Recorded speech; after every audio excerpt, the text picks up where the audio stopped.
Hello viewers, আসসালামু আলাইকুম। আজ আমি আপনাদের দেখাবো আমাদের সকলের পরিচিত চিকেন ফ্রাই। কিন্তু সেটা করে দেখাবো খুব সহজেই, অথচ নামি দামি রেস্টুরেন্টের চাইতেও বেশি টেস্টি স্বাদের। আমি বলতে পারি আমার এই স্টাইলটি ফলো করে চিকেন ফ্রাই করলে আর কখনো রেস্টুরেন্টের অন্তত চিকেন ফ্রাইটা খেতে হবে না। উল্টো আপনাকেই লোকে জিজ্ঞেস করবে কোনো নামি রেস্টুরেন্ট থেকে নিয়ে আসা হয়েছে কিনা।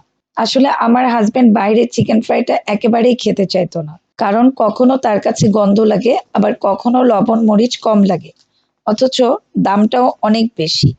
এই খাবারটা খেয়ে সে বলতো জাস্ট বোগাস।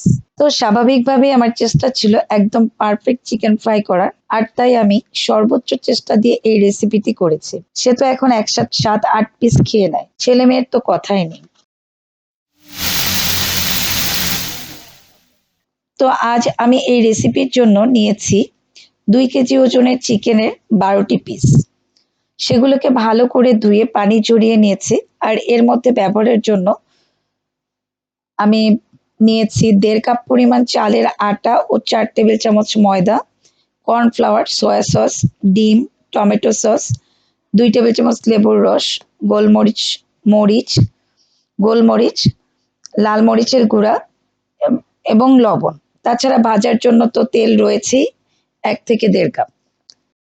এবার আমি চিকেনের পিসের মধ্যে প্রথমেই 2 টেবিল চামচ সয়া সস, তারপর একে একে 1 চা চামচ লবণ, 2 চা চামচ গোলমরিচ গুঁড়া, 1 টেবিল চামচ লাল মরিচের গুঁড়া, 2 টেবিল চামচ টমেটো সস, লেবুর রস 2 টেবিল চামচ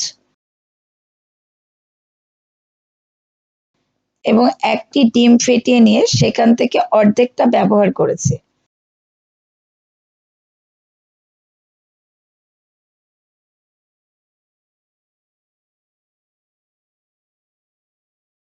তারপর সবশেষে দিয়েছি কর্নফ্লাওয়ার 3 টেবিল চামচ।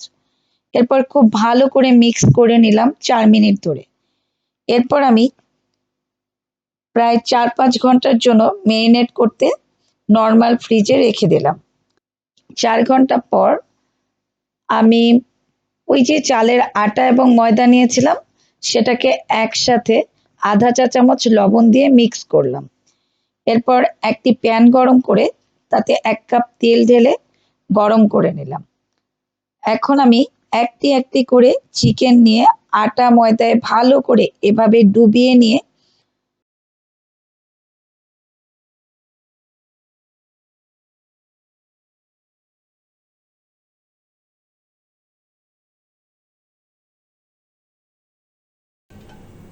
নিয়ে তেলের মধ্যে ছেড়ে দিলাম।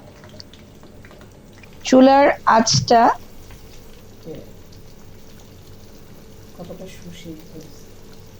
মাঝারির চেয়ে একটু কম দিতে হবে। এভাবে 5 মিনিট এক সাইড ভেজে অপর সাইড 4 মিনিট ভেজে নিয়ে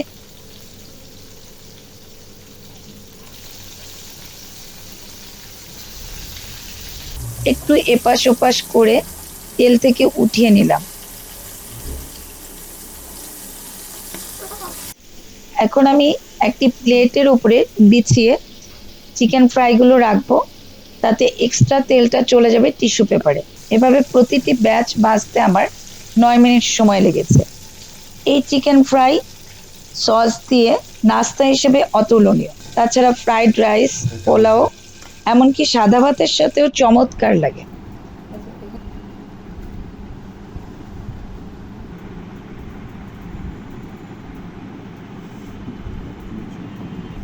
আশা করি আপনাদের রেসিপিটি সহজ এবং ভালো লেগেছে। ভালো লাগলে প্লিজ আমার চ্যানেলকে সাবস্ক্রাইব করুন ও পাশে থাকা বেল আইকনটি চাপুন। সবাই ভালো থাকবেন। আল্লাহ হাফেজ।